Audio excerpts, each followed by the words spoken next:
I Go channel, where I'm on an ongoing mission to go through my massive childhood G.I. Joe collection that was recently rescued from my parents' basement. I'm excited about this, the last episode in the unbagging of the childhood G.I. Joe figures.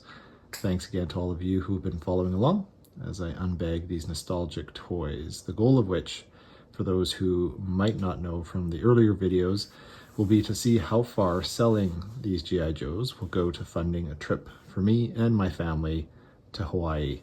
It's been a bit of an inside joke in my family over the years, over the potential value of these G.I. Joe figures, with me, of course, arguing that selling them will pay for a tropical vacation and that my family should hope that they are very valuable so that some of them may be able to join me depending on how much I'm able to get for them. So this last episode that we just finished was, I guess, titled Tiger Force. It was the second to last video. Talked a lot about the, I don't know if you want to call it marketing genius of Hasbro when they repurposed basically the early 80s figures and vehicles with the new color schemes for Tiger Force. There's also the Night Force that was very similar, and I also talked about how 1988 was a big year for me personally in collecting. I know there was some feedback online about how for some people Tiger Force, Night Force were kind of the beginning of the end for their collecting, because of the fact that, you know, they had basically just put a new coat of paint onto figures that they had already had, so they thought it was a bit of a scam. So I could totally understand how that would be frustrating as a kid collecting when they're basically taking the exact replicas of something that you already had and just putting a fresh coat of paint and hoping that you would spend money on it. So that was fun to go through this bag. These couple examples, or I guess highlights of that. We've got Duke with his file card. We've got Sky Striker, yeah, I believe that's his name. Yeah, and then we've got Roadblock here. And I've got Sky Striker in here as kind of a good segue into this next episode, which will go through a bunch of drivers, the various drivers that I've kind of left to the end.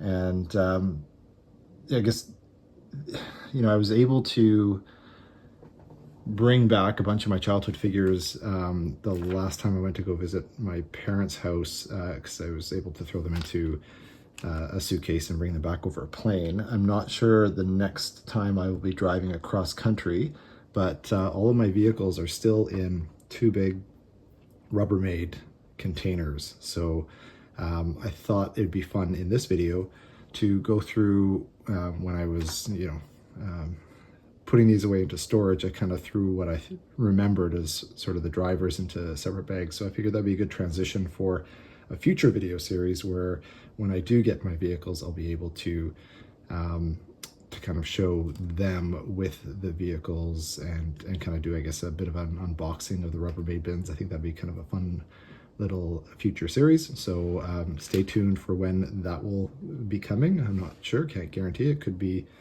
a few months from now. I'm not 100% sure. So for this episode, I'm looking forward to giving you a little bit of a preview of some of the vehicles that are still in storage, and I'll be throwing up some images as we go through and unbag them so that you can kind of get a sense of the drivers and what vehicles they're attached to. So join me as I unbag these final figures.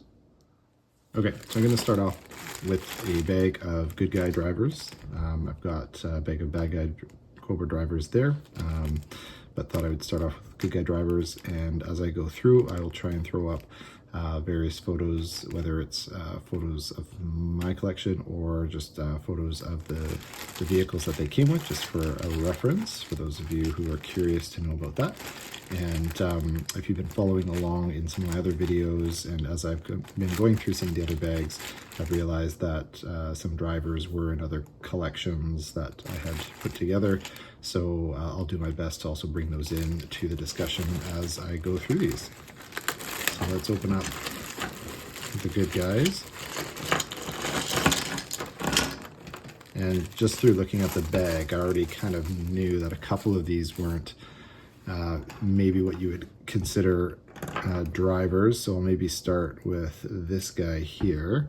So this guy's name is Hardball, I believe. Baseball cap there, kind of looks very like baseball uniform style, hence probably the name. Maybe there's a backstory there with baseball. It's definitely got some yellowing there.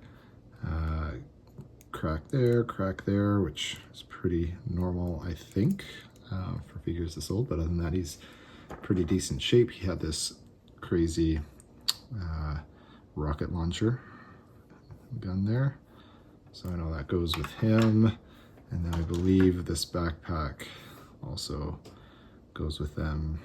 Of course, he's got extra rockets there on the side, so we'll put that off to the side there for him. And then we'll go through some of the next figures here. So this guy's name, I believe, is Stretcher. You probably might argue with me that he wasn't a vehicle driver per se. I think I threw him into this bag because he came with this little, I don't know, call this like a sled. I'm not sure if it was meant to be, I think it was meant to be a hovercraft or anything like that, but looks like there might be some jets at the back there at least, so I know that one went with him. He was, I think, a medic of some kind. I think that goes on there like that. And this is like a little joystick there that goes in there. So that was his deal. I'm not sure if he had a backpack. As you can see here, this bag's pretty light on accessories. I think most of the figures that were drivers of vehicles often didn't have much by the way of accessories, but if there are a couple along the way here, I'll see if there's any leftovers in our little accessory and backpack bags over to the right here. So we'll see how that goes, but we've got, yeah, we've got Stretcher there. He's getting a little loose in here. So let's put him, what's his elbow situation like? Actually, no cracks, so that's pretty great. So let's move him off to the side. I kind of feel like I was pretty light on the drivers when I was looking at this bag, but I'll start with this guy next. So this is Long Range, I think his name is. Let's see if we can get a little closer up on Long Range there.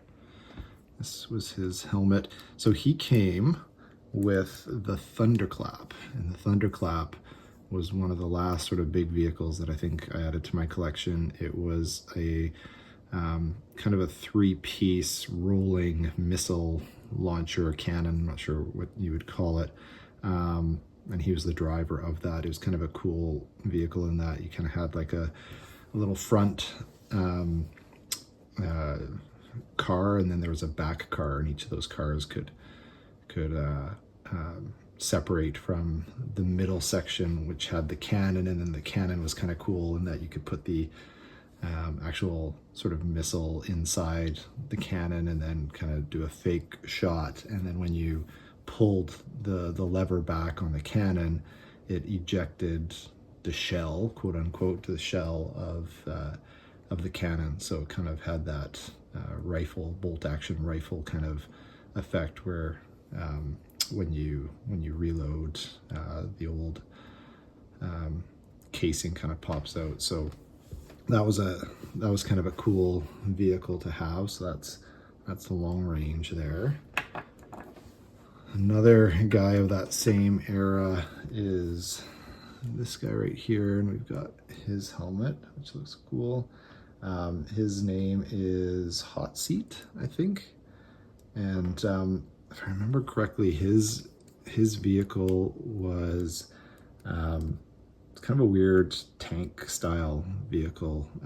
It sort of had treads a little bit, a couple guns, and then it had this like weird feature on the back that it could like pull out and then kind of, I don't know, I forget if there was missiles in the back there or something like that.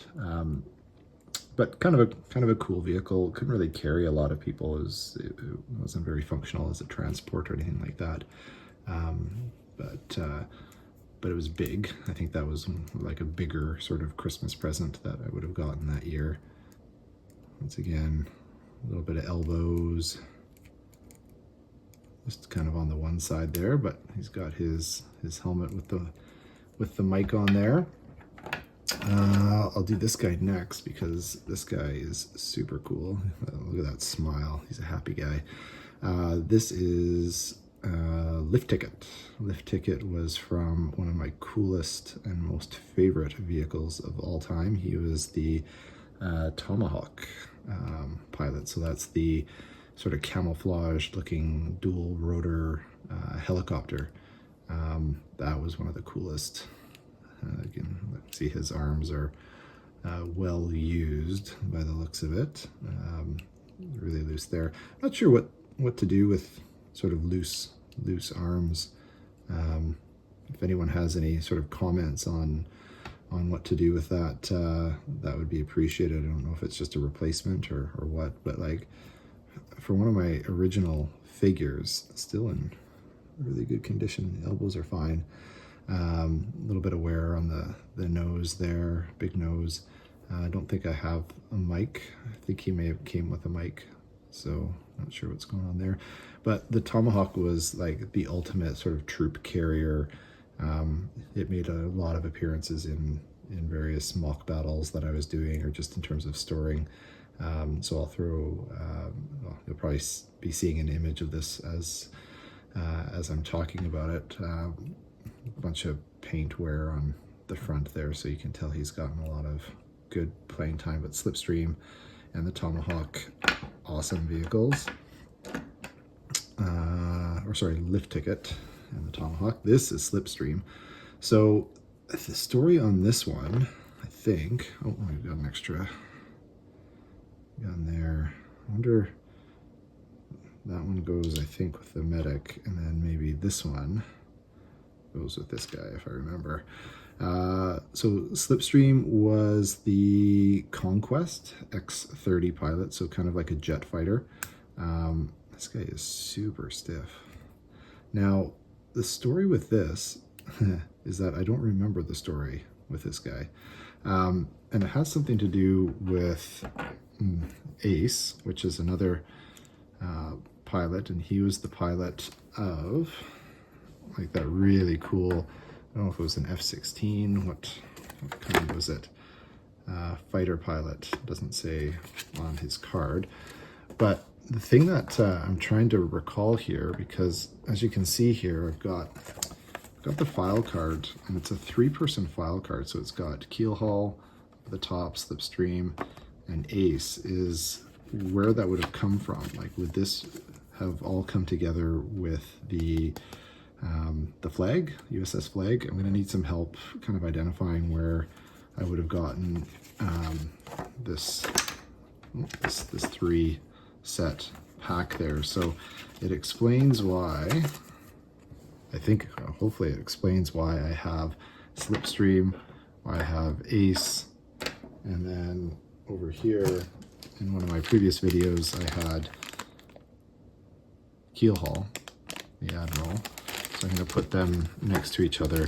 So it makes sense that I have all 3 of these with their file cards, but I don't have any of these vehicles. Obviously, I didn't have the Flag. I don't have his fighter jet or the CX or the Conquest X-30 either. So the best I can think of is that I did some sort of a trade, and that might be why, you know, I don't have my maybe my Storm Shadow or a couple other figures that I recall as a kid having, but did not show up in any of these bags that I've been opening. So that's my best guess, but I would love to know if there was, with the Flag, if all of these came together, or how I would have come across this. I obviously got it in a trade, and I wanted the file cards to come along with it, but why would it be all attached? So would love some feedback or insight from any of you Joe collectors that know more than I do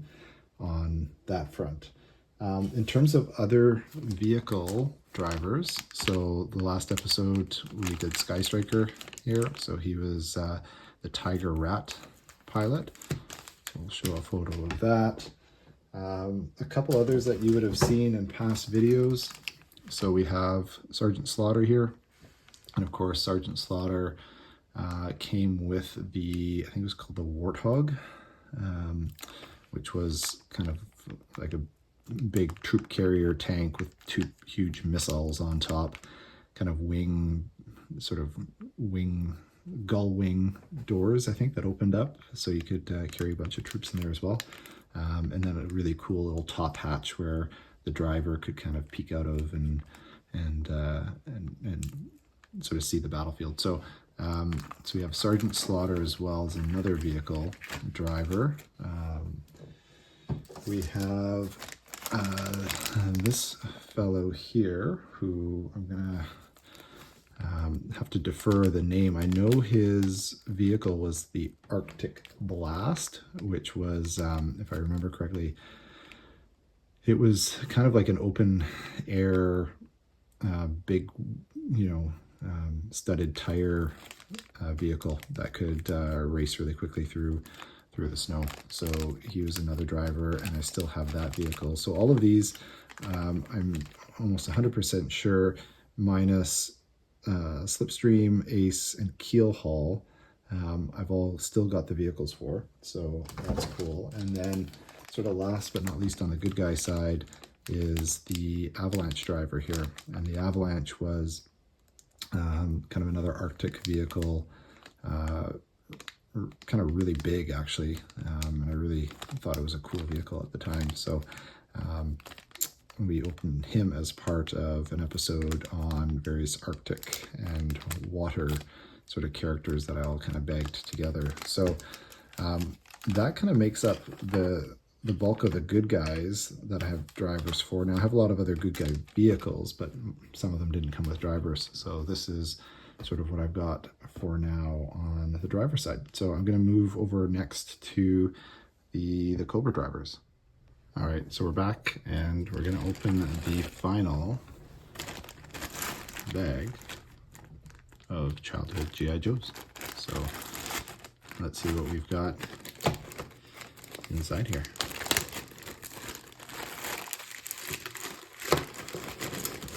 Looks like a couple are in need of some repairs.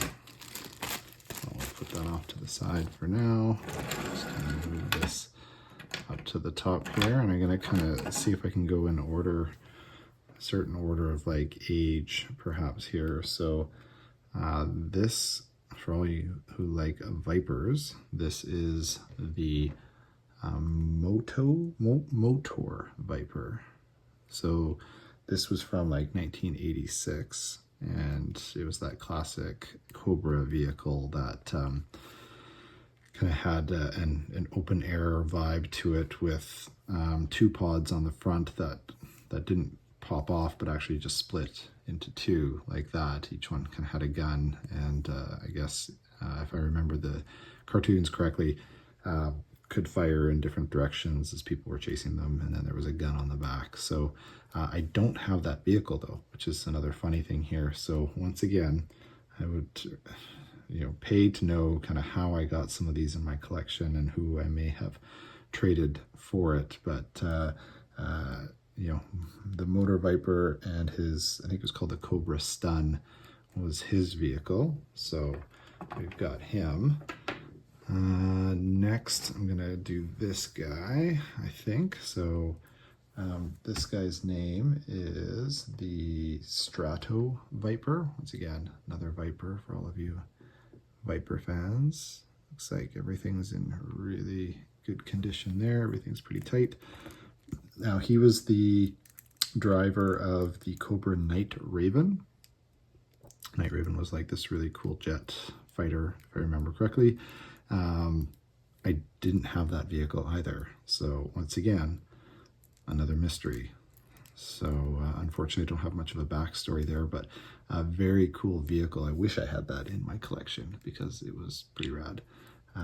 So yeah, that's Strato Viper. So got a bunch of Vipers in the mix here. Let's see, who should we do next here? Let's do this guy here. So on the theme of Vipers, I love how all of these other Vipers had masks that you couldn't play with.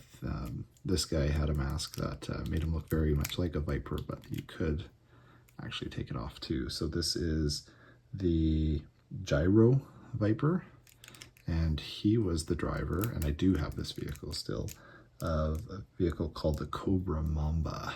So this, you know, I guess the equivalent on the G.I. Joe side was the Tomahawk with a dual-bladed helicopter. The Cobra team had a Cobra Mamba, which was still a dual-bladed, but it was kind of a really cool you know, way of doing it, in that the blades rotated kind of overlapping, which was kind of a neat idea. And there was a little button, or a little, I guess, toggle on the bottom that you could use to spin the blades, and you didn't have to worry about them getting touching or anything like that. They were pretty well in tune. And the cool thing about the Mamba was that it had 3 pods on the front, and the 2 side pods could actually kind of split off and become their own little jets that could go off and do some damage. So we've got Cobra Mamba pilot here, and the Gyro Viper, I guess is his name. So another Viper, go side by side here. Let's do this guy, because he was pretty fun. Who doesn't love a good G.I. Joe Dreadnought pirate character? So this is Zanzibar, big muscles. He was part of the Dreadnought crew, and then he had the small little, let's see, elbows look good. Yeah, he's in pretty good shape. Even his hair is not too messy. He was part of the Dreadnought crew. He had a small little vehicle. It was kind of like a, I don't know the best way to describe it. It's sort of like an air hovercraft of some kind. Pretty small, but it was his own little thing there.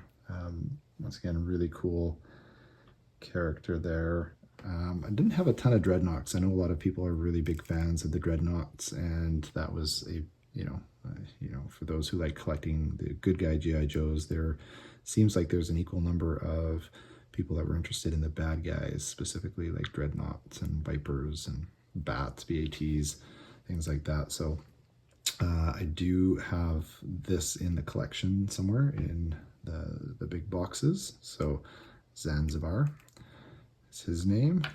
Put him there. Let's do this guy next. So this is, I believe his name is Overlord. And yeah, he just had kind of another small little vehicle too. I think he was part of Destro's sort of gang with the color scheme and everything. I may have thrown him back in this bag after opening him up in another one, because I think I remember talking about him. So I know I'm missing, he had kind of like these 2 claws that go with him, and I haven't been able to track them down. So I think all I've got with him, besides his vehicle, is his cool little helmet there. So Overlord. Who should we do next? Let's do this guy next. So this guy came with a vehicle called, I think it was the Sea Slug is the name of the vehicle. Let me just have a quick peek here, see if I can track that one down.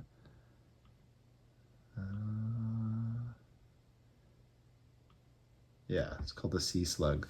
So this is the, I guess his name is the Sea Ray Navigator. So yeah, his name is the Sea Slug. I knew it was Sea Slug something or other. So his name is Sea Slug, and he came with a vehicle called the Cobra Sea Ray Navigator. That's a long word, a long title for a vehicle. So his vehicle was another one, you know, G.I. Joes and the maker of G.I. Joes love vehicles that could split off into different pieces. So that was another one where it was kind of a 2-piece where I think it could go underwater if it needed to, but above water, it could split into kind of like a hang glider, like the back portion could be a hang glider, and then the lower portion or the sort of cockpit portion could come off as well. And maybe that was the piece that would go underwater. I can't remember the specifications on which part could go in what. I'm sure there's a couple TV shows that will be able to tell me that if I ever get to watching those again and reminding myself. So it has this kind of cool little insignia on the front there. Pretty good condition as well. Nothing wrong with the elbows. And yeah, another interesting character there. Let's do this guy next. This guy looks like something out of a movie, some sort of an alien movie with this over top there. I think his vehicle's called the Nullifier, if I remember correctly. No, his name is Nullifier. And it's kind of really weird. Look at his gun there. I never noticed that, but the handle's on backwards. I wonder if that is like a known thing, or if he grabbed his gun with his left hand on that side. He's got some interesting markings there. So if anyone knows the story of this guy, and if there was some sort of like a sort of alien or kind of weird storyline behind him, that'd be cool. I think his vehicle was an Iron Grenadier AGP pilot. Like the vehicle itself looked very similar to kind of the look and feel of his visor here, in that it was really slim and long, and then it kind of had guns on the side, and then like a big cockpit kind of door that could open, he could go in. Yeah, I don't have very many stories about that one. I don't think that one ever got used in any kind of big battles or anything. I was tended to go more towards it was always fun playing with, I guess, the vehicles that could fly, right? So whether it's the helicopters or those, and then of course you had tanks and things like that, which were always cool to play with. So his vehicles probably just made, an appearance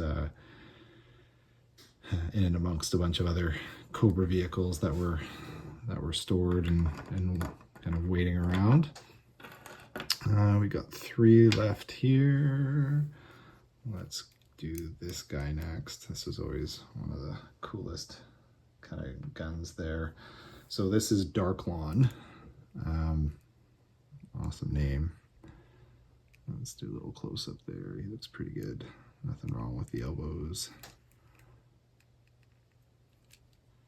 Not a lot of wear. I know that this was the weapon he came with. I'm not sure what else he came with. I wouldn't be surprised if that was about it.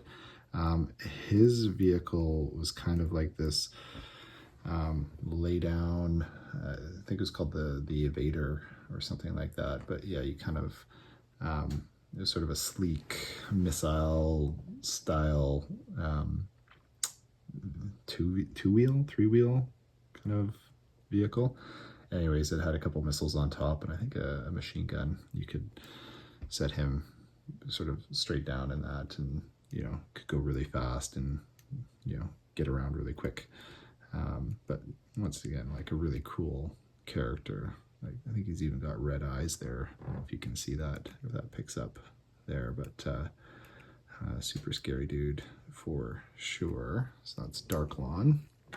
I'm gonna do this guy who's in half. Looks like there's a gun here, so I'm guessing maybe that one goes with Zanzibar. I'm just going to put that next to him for now, at least. And then once again, as always with the characters here, I will go through and see if there's any other. Looks like we've got a broken T joint there. Good news is I ordered a supply of extra T joints and O-rings, so I should be able to do some repair work on some of these down the road, which will be kind of nice to get those all fixed up. So this guy was part of he was the driver for a vehicle called the Razorback. Another bigger vehicle, but not really my favorite. I think it was meant to be kind of more like a tank. Had this big bubble on the top. Had this weird action too, where like the vehicle could kind of move up and down. I think it was to get over terrain, something like that. But not my favorite. But I thought the bubble was kind of neat, and it was a nice big vehicle. So was happy to have that in the collection for sure. And then last but not least, out of the bag here, and if you are G.I. Joe collectors, you probably know what this guy is all about, but this is AVAC. I'm not sure what AVAC stands for, A-V-A-C, but he is the pilot of the Firebat, and the Firebat, if you don't know, was the vehicle,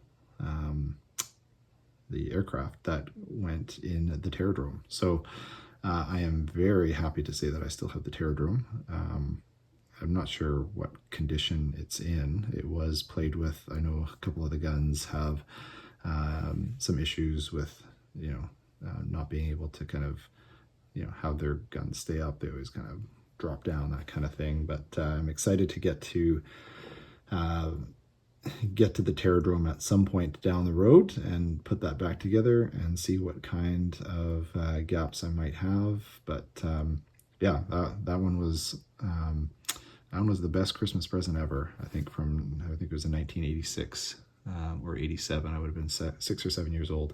I got the G.I. Joe Terradrome, and that made for an awesome base.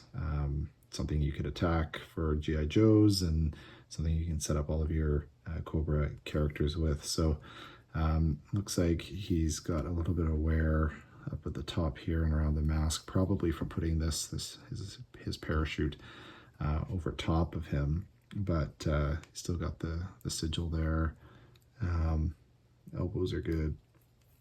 He's still in, like nice tight joints all together, so still in really good shape. And what I was not sure about, which I'm excited to see now with his parachute, maybe not, spoke too soon.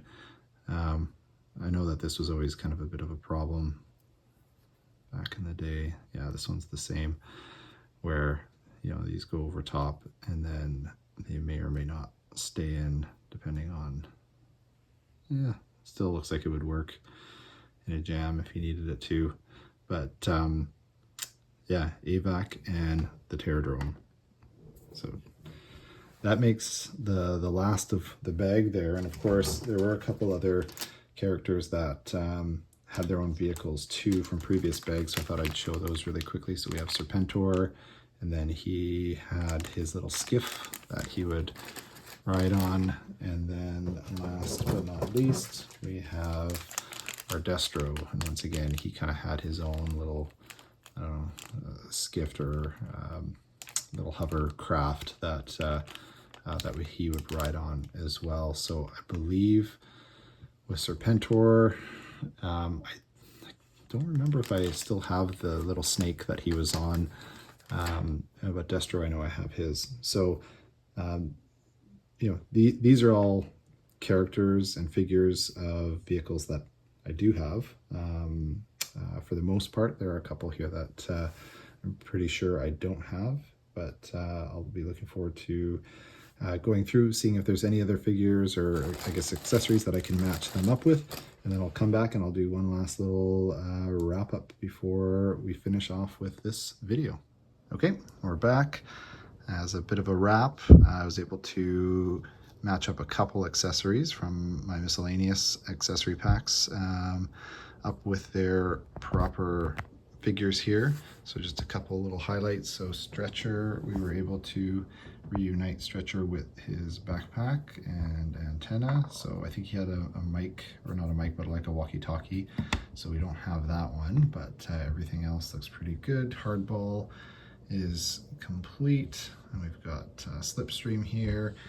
Of course, with Lift Ticket there, he doesn't have his mic, but he's good with hardball. Is that what his name is? Just has the helmet. Ace, same thing. Long range, I think is his name. He has his weapon there, so that's good. Overlord mentioned, Motor Viper, Gyro Viper, Zanzibar. I was able to reunite him with his little, I don't know what you want to call this, that's a mallet. He's got his gun, and apparently he came with a spear too, of all things. So not sure where that one is. We've got Sea Slug. He came with a gun, and I wasn't able to find that. Nullifier, nothing. Dark Lawn, just that. And these two, obviously AVAC with his backpack, and Wild Boar is his name with his helmet. That was all there. So that was it. That is the last of the figures in the bags. So yeah, just really excited to kind of be done that. I wasn't sure when I brought them home with me, all of the bags of figures, what I was going to do with it. So appreciate the opportunity to kind of have other people relive just opening them up and getting to have some fun with it. I don't know if the fun is over just yet until I get to those vehicles. I am thinking of doing a couple other videos too, maybe just kind of like a highlight of some of the rare finds or the most valuable ones from the collection. I think I've got close to 130 figures that I have unbagged in this lot here. So so there's a lot there, but it'd kind of be fun, I think, to go through and pick out some of my the more rare ones after having done a bunch of research, maybe some favorite ones. I need to do some repairs and some O-rings, so I might do a couple of videos on the repairs and what went right and or wrong with some of those. And then I still have a ton of, miscellaneous backpacks and accessories too. So I might do like a missing in action video of some of the figures I don't seem to have anymore. So yeah, I'll also continue to post videos of other kind of thrift store finds that I found along the way that hopefully will help me get me and my family towards our goal of a trip to Hawaii. But in the interim, once again, feel free to leave any kind of comments or insights that you've got as I've been going through these. If you can add anything to what I've been seeing, always appreciate that. And as always, feel free to hit that like button and subscribe and join me as we see what is still to uncover. Here I go.